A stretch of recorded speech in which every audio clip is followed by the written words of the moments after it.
creative living, utilizing today's technology with the best of the past to bring you innovative ideas and up-to-date information for creative lifestyles in today's active world. With your host, Sheryl Borden. I'm so glad you joined me today for Creative Living. We're going to learn how to turn quilt blocks into pillows and table runners. We'll talk about social and emotional issues with children and demonstrate some delicious and nutritious fig recipes. One of my guests today is Judy Novella, and she's with Fairfield Processing Corporation in Danbury, Connecticut. Judy will show how to take a block of the month quilt and adapt it to create home decor accessories, including a flange pillow, a lumbar pillow, and a decorative table runner.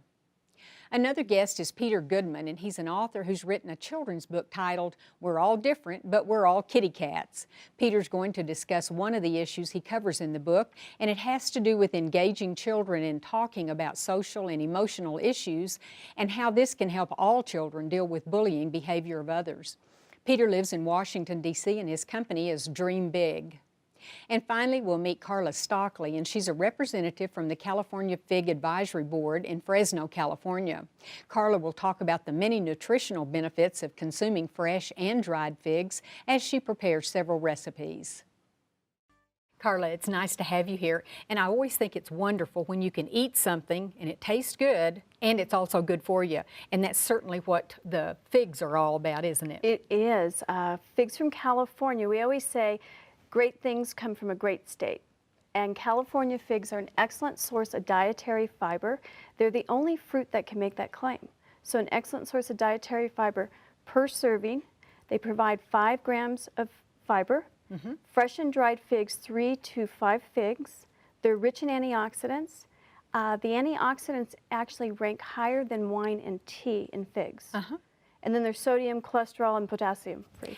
Is there any difference in the nutritional content of fresh versus the dried? No, there's not. What you have the difference in fresh and dried really is the water content. So fresh can have 10 to 50% more water because they're fresh. They haven't been dried. And haven't been dried yet, but the nutrition content is exactly the same. What about availability? Fresh figs are available mid-May through December. Some markets it might be November. And dried figs, of course, are available year-round. So we encourage consumers, enjoy your fresh, but also mix in the dry figs because you're getting nutrients throughout, and then you can have them year-round. Well, you mentioned the figs grown in California, but what percentage of the figs are grown in California? Well, 100% of the nation's dried figs and 98% of fresh figs are grown in California. With wonderful growing conditions, and we produce the highest quality in the world. So what are those growing conditions? Is it a special type of soil? Well, it's the soil is ideal for growing. It's almost like the Mediterranean, if you will. It's dry. Which is where the figs originally came from. They originally came from Mediterranean or Greece in that area. And, but it's also the cultural practices that the farmers do in California that make it the highest quality in the world. Well, let's take a look at them because I have to admit I've worked with lots of different commodities and foods, and these are just really unusual. Well, thank you. Let's take a look at the fresh figs. Well, what we have here today, this is a brown turkey fig, okay? Brown turkey. And brown turkeys are actually the mid-May through December. They have the longest growing season, and they taste almost like a Pinot Noir, very robust. And so when you think about what you want to eat with it, you really want to think of flavors. And is that a mature one? Is that the size that they can actually be a little larger than this. A little larger, but this is an ideal size also. If you buy these and take them home, do you ever, like with pears, put them in a bag and fold it down? Never put them in a bag, never. And this is the thing about fresh figs. Fresh figs are picked ripe off the tree. And so they're very delicate. And so when they get in market, they're usually shipped refrigerated. And when you get them home, you want to refrigerate them immediately. So keep them refrigerated. And you want to handle them very carefully because they bruise easily. Oh, they do. They can stay in your refrigerator 3 to 7 days. And if you're not going to enjoy them or eat them, you can also freeze them. Can you freeze them whole? You freeze them whole. Wow. Put them on some parchment paper on a cookie sheet, freeze them individually, and then just toss them into a Ziploc, and they're in the freezer for 6 months, and they're good to use. Wow. So then you can just enjoy them, the fresh ones year-round that way. Correct. Now, the green ones look like little miniature pears. They're pretty fun. This is actually a new variety, and this is the Sierra, and it's a variety similar to the Calamurna. It's actually a hybrid from the Calamurna. And these are almost like a Sauvignon Blanc. Oh. So again, thinking the wine notes. Very tasty. These also have a long growing season. These are June 1 through November. And then the mission figs, which so many people are And that's familiar the one with. I've heard of. This one is only produced in California, and it's available June through December as well. And why the name Mission? I thought that was interesting. It's because the Spaniards actually brought figs to California in the 1600s, and it wasn't until the 1700s that the missionary priests at San Diego planted figs. And so this fig is actually named after Mission San Diego, and that was in the 17th century. And the interesting thing I read was that fig trees produce within what, just a year or two? It's not like a pecan that about takes 3 a long, years. About 3 years. First crop's 3 years, and some of our orchards are actually 80 years old. Oh wow! So again, they're very they're very the stamina's there. And that's only 3 varieties, and there's actually 5. Correct. We don't have the Cadota today, and we don't have the Calamurna. And the Cadota and Calamurnas are both almost like a nice yellow tone, buttery tone, and they're both fresh and dried figs as well. Okay, and these are the dried ones, and like you said, we can enjoy those year round. Yes. What we have here today is the Calamurna, dried Calamurnas, and they have a buttery, nutty, honey taste to them. Almost like a Chardonnay, kind of oaky to it. And these are beautiful in dishes that you want to have a little aromatic flavors with it, some lavender, pine nuts, and things like that. The Black Mission figs here, those are kind of like a Cabernet. And they are great for like a Pinot Noir reduction with a pork loin, if you will. But again, on this, you can take it to a very nice savory side. That's an interesting comparison, the way you do that. Okay, bringing us down to something we might like to prepare ourselves. Correct. And this is a fun dish that you can make at your family. You can enjoy it. What we have here are turkey sliders. And Aren't this is the sliders popular now? They're very popular. But we've taken that popular slider and we've done a little bit of things different with it. The meat actually has Black Mission diced dried figs in it. And as you know, turkey meat can be a little dry, need a little bit more moisture. So that's a perfect So it adds moisture, a little more flavor. And figs also, because they add flavor, you can reduce your salt, which all of us need to reduce salt in our diet. Then you pair that with a beautiful pepper fig salsa. And any kind of fruit, whether it's fresh, you can use raisins, figs, mangoes, depending on what you like. Nice fresh. Make a nice combination. And you can make that, and the salsa is shelf stable for up to 7 days, and you can pair it with any protein, fish, chicken, grilled throughout the week, even pork. So it is very versatile. I can see why you call this a nutritional powerhouse, so to speak. Well, it's really been interesting. I appreciate you coming today and talking to us about the California figs. Thank you for having me.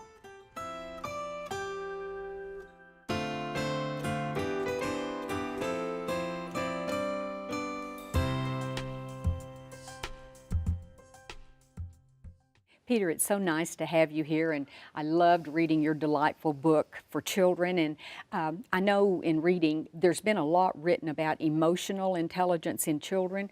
What does that mean, and how does that relate to bullying? Well, basically, emotional and social, emotional intelligence focuses around the ability for kids to interact with others. And basically, the more socially and emotionally aware kids are, it reduces the incidence of bullying, or the likelihood that children will engage in bullying behavior. Or watch it and not know how to respond to it with someone else, I bet. How do kids acquire this competence?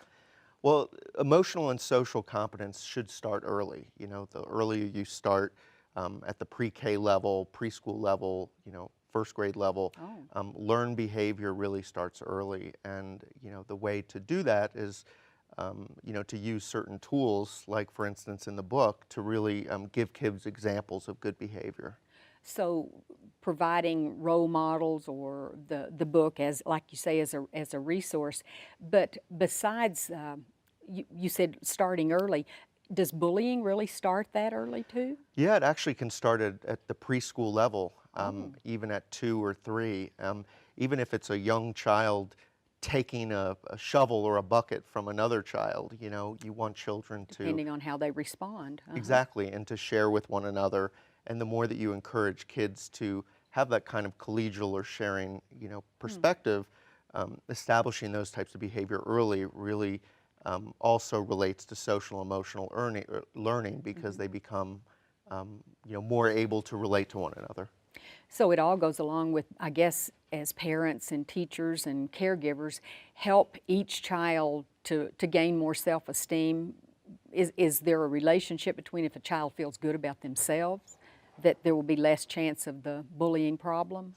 Right, exactly. It's really important for kids to get support and encouragement from their caregivers, from adults in their lives, like their parents or their teachers, because that really helps with their self-confidence, their self-esteem, and by focusing on those types of support structures, it also reduces the likelihood of bullying occurring with those types of children. In the book, it's about kitty cats, which I love cats, so I knew I'd love the book. Tell a little bit about why you wrote this particular book and how, because we're all kitty cats, but we're all different. How would that help children to learn how to react or how not to participate? Or Right. Well, I wrote the book initially for my nephew Dylan, who was 18 months at the time, or a year and a half, and we were pretending to be my kitty cat who could talk, and he thought it was really funny. So, so that was the initial, concept for the book. how does the story go along? Well, Carlos is a cat who's bullied because he doesn't have any fur. And the whole concept here is that Carlos's friends rally around him to help Carlos see himself through their eyes as opposed to the bully. And that's really important because kids often think of themselves when they're getting bullied as the problem. And it's really important to get kids to, realize that it's not their problem or they're not doing anything bad. It's really the bully is responsible for his or her behavior.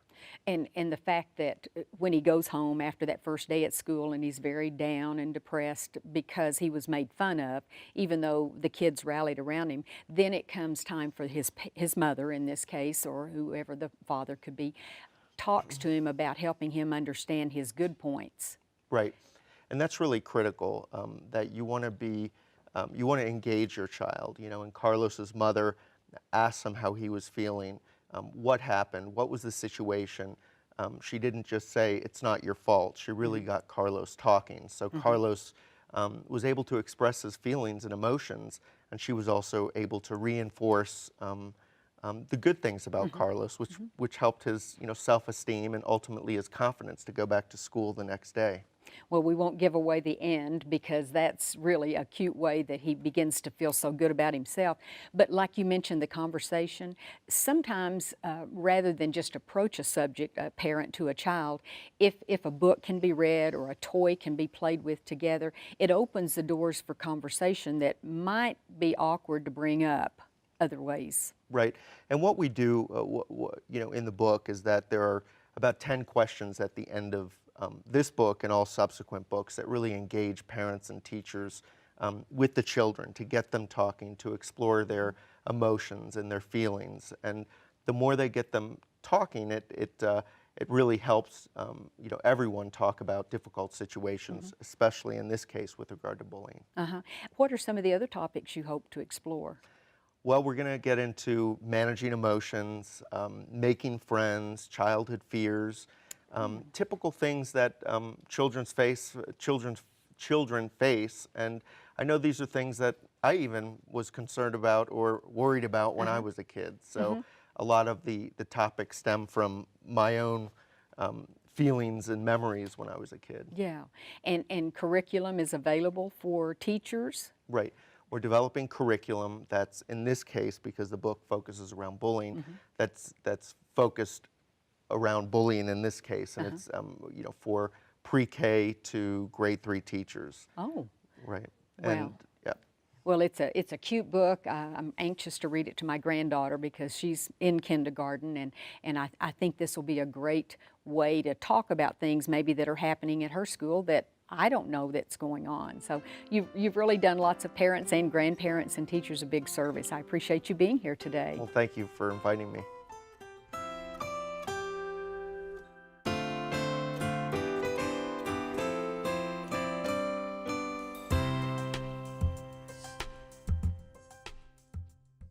Judy, I'm so glad to have you here. We've had several guests, fortunately, the last few years to talk about quilting because it is so popular. All kinds of sizes and picking fabrics. But we're not going to talk about quilting per se in this segment. So how are we going to relate this to quilting? Well, you know, there's so many blocks of the month and block-based quilts out there. And, you know, sometimes you want to, you know, put a quilt out in your room and you'd like to accent elsewhere with it. Use it as a sort of a focal piece, but then bring it into other elements in your home decor. So what I have for you today is just a couple of tips for taking simple traditional style blocks and then adapting them to kind of accessory pieces that coordinate with it. Okay, this is our quilt. And we're going to start out with a table runner. So which part is of this quilt of the month, block of the month, would you be using? We're going to use this block here, and it's called the friendship block. And so I don't want to teach you how to make the block because I want to assume a skill level that says I have the instructions for making the block, but I'd love to make this table runner, and I don't know where to get that pattern. And so it's what'd you call this one? The friendship block? It's a friendship block. Amazing. Okay. Isn't that great? So what we're going to do here, in order to make this table runner and to make it we're going to use, you know, coordinating fabrics to the quilt. And what you might even be using scraps left over from your quilt, which is something that you could, you know, and there's always inevitably lots of you have scraps. too much. So what we're going to do is we're just going to create some inset triangles. And the way that we do that is you're going to make your blocks themselves. And if this is an 8-inch block, in order to simply calculate how much you need to make what size you need the triangles to be, what you're going to do is you're going to measure your block, and then you're going to add 1 inch to that block. 1 inch. 1 inch. Okay. And then you're going to cut out that solid 1-inch block, and then you're going to cut it on the diagonal, and you're going to create these That makes the triangles. pieces. It makes the triangles. Which is old hat to quilters. Old hat to quilters, but sometimes you get a little mixed up with how big I need to make it. So it's better to know the formula. An inch bigger. An inch bigger, cut it on the diagonal, and you've got your And that's triangles. what you've done here. So what we do is we just attach a triangle piece to the block, and in this case, that would be this component right here. You've got this piece here, and then you're going to Let's lay this on here. That'll be easy to do it right see. on there, exactly. Now on the center piece, we actually attach a triangle to each center, each side of the center, and then you'll lay it like this. Right. And then you'll do a last one here, and Which we have will be that just right like here. the first one. Just an exact opposite. Got it. Right, so real simple, and then you'll right sides together, and you'll sew your seams, and you'll attach them, so they'll be attached. And then you're Great. simply going to add a little bit of a border, and then you'll do that. Just like a quilt would have. Just like you would sashing. have. So you're gonna do your borders, and your binding. I'm not sure which piece this really is. I think that might be over it goes here. up here. And you're going to just simply sew it together and bind it. Now, we're using a cotton batting in here, and we're using this American Spirit batting. And it's classic cotton batting, 100% natural cotton. It is 100% natural cotton. It's washable. It's washable. It may shrink a little bit the first time you wash it, as will your fabrics.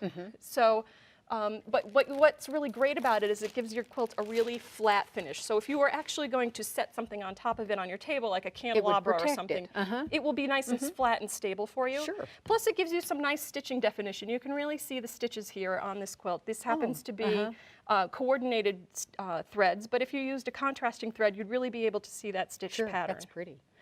Okay, so we've got a table runner that got a would match table maybe runner. a hanging quilt in our dining room or something if we wanted to use it for that. Exactly. Okay, this is a pillow, This is a obviously, pillow. with flange edges. And this is just a simple square block. I'm not One 100 block, It's one block. This is a 12-inch block. Now the table runner there was an 8-inch block, 8-inch. which is a great size for a table runner, so it doesn't grow too big. yeah. And you can add multiple blocks to make it longer if you needed to. Okay. But now a 12-inch block, when you turn it on point like this, is the perfect size for an 18-inch pillow form. Which is a standard. Right, this is an 18-inch pillow form. You can get them everywhere. This is a polyester-filled pillow. That's what's in here. But we made it look bigger because if you hold them up and you look, you can see that this pillow looks larger than this Right. pillow form because we've The added this flange. great flange. Now let me show you a little bit about that. The polyester batting in there, and that's this one here. This is the American Spirit. It's a medium loft bonded polyester. And what it gives you is if you feel this batting here. The other was the pillow form, and this is the batting. That's the soft touch pillow, but this is the batting. And this gives a lot of body to that flange, so it's not real flopsy. Flimsy. Yes. Right.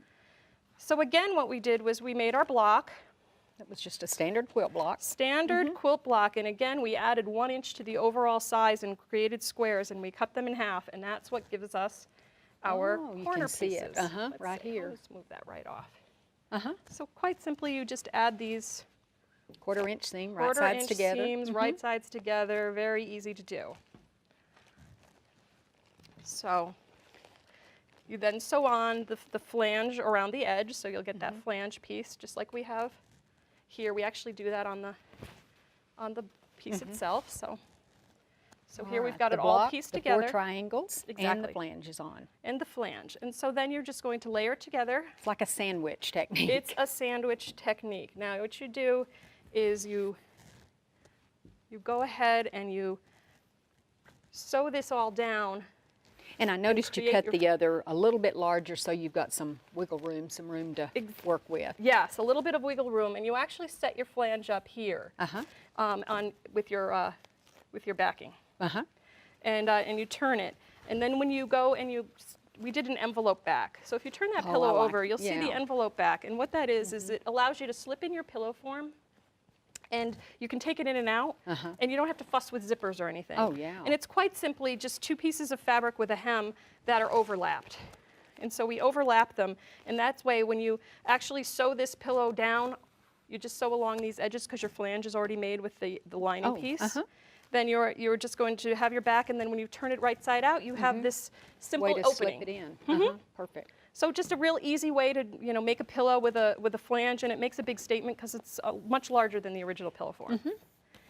And then lastly, we have, these are really popular, and they make a nice decor item because they're not a traditional shaped pillow. Yeah. It's a little bit more interesting. And so quite simply But you can here, see the 3 quilt blocks. These are Yes. 8 inch again, right? these Is are not even 8 inch. 6? These are 6 or 4 Maybe inch. I'm not 4s, even okay. 100% sure. I think I think they started out as 6, and now they're 5. So again, we have our blocks, and we just put a little spacer Oh, between. yeah, they're about 4 inch, aren't they? Yeah, they're little. They're little babies. Yeah. And so all you do is you just put a little spacer between them to No that way to triangle, length them we're out. making rectangle. Exactly, and then on the edge here, you can see as we've done, we've got we added spacers in order to create the width that we need. And then we did simply added these little striped border once we've got it all pieced out. So you piece this all together in the center, and I then you always add the love next the way border. fabrics are chosen for quilting. I I know. just think they're beautiful. I know, you can really get away with things that you could never wear. No. And so then we chose some, again, to broaden out the pillow, a different border, simple to edge it in. And then on the back of this one, once you've got a piece together, again, you layer in your batting. This one here, we used the luxury blend. It's a blend of cotton and polyester. It's 70% cotton and 30% polyester. This has a scrim in it, so it makes it really strong to quilt through. And it also, again, gives you nice quilting definition. Oh, when it's quilt, I see. Right, you do want to quilt it a little bit.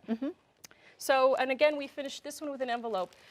Actually, we finished it with some cording, which makes it really nice. You want to do this with a bias edge Right. or a biased strip, and that way when you go to turn the corners, you get a nice smooth transition. So that's what we did here, is it's just simply sew it really close with the zipper foot to wrap the cord with the decorative fabric. And then when you'll just lay that into your seam as you put the back on. You just lay it right in, and so when you turn it, it's faced out. And then on the back side, we put the envelope on this real edge, because if you put it in the center, you're really going to have a hard time getting your pillow in and out of it. So because it's such an elongated shape, so you can see I here. hadn't thought about that. I know, isn't that great? Yeah, okay. So it's pretty smart. Well, Smart it way really to do is, and of course I've always said quilting's such a great project because it uses up all those sewing scraps that we've had from maybe garments or curtains or whatever we've used. Right. So you can really make use, and for those of us who maybe don't want to make a whole quilt, this lets us make blocks, but to use them in smaller projects. Right, and if somebody gave you a block quilt and you really wanted to add some accessories, now you know how to do it. I sure do. Well, thank you so much, You're Judy. I welcome. appreciate it. I hope you enjoyed the show today. Next time on Creative Living, we'll learn how to create landscape designs on quilts and show how to make a wall hanging that features quotations. One of the next guests is a quilter and author, and she'll show how to rotary cut several layers of fabric strips in a free motion technique. And as she explains, this can accidentally create a beach scene on a quilt. It's amazing to watch. Another guest on the next show is a mixed media artist, and she's going to show how to make dimensional canvases using a gel medium and a heavy-bodied acrylic paint. By adding a quote or a picture, you'll see how it becomes a gorgeous piece of home decor. Both of these topics will be featured on the next Creative Living show. If you ever have comments or suggestions or ideas for shows, you can email me at sheryl.borden@enmu.edu. I'd also like to ask you to become a fan of Creative Living on Facebook. Just go to facebook.com and in the search window type in Creative Living with Sheryl Borden. Thanks so much. I hope you'll plan to join me next time for Creative Living. We are very pleased to offer a new booklet that accompanies this series of Creative Living. This booklet is titled the 6500 Series, and it features a wonderful collection of ideas and information, and it's available free of charge on our website. Posted as a PDF file, you can simply download the entire booklet, or just the segments you're most interested in. As with all of the Creative Living booklets, you'll find information on foods and nutrition, clothing and fashion, health and beauty, home decorating, and much more. For your copy of this booklet, go to our website at KENW.org and then click on Creative Living. Scroll down to the booklet section and you can click on this booklet or any of the other booklets we have available online. Once again, just go to KENW.org, click on Creative Living, and download the booklet, titled the 6500 Series. We also want to encourage you to sign up for our free e-newsletter. Just click on the Sign Up Now button and input your email address. That's all there is to it. You'll enjoy reading an up-to-date newsletter filled with interesting topics and information. Thank you.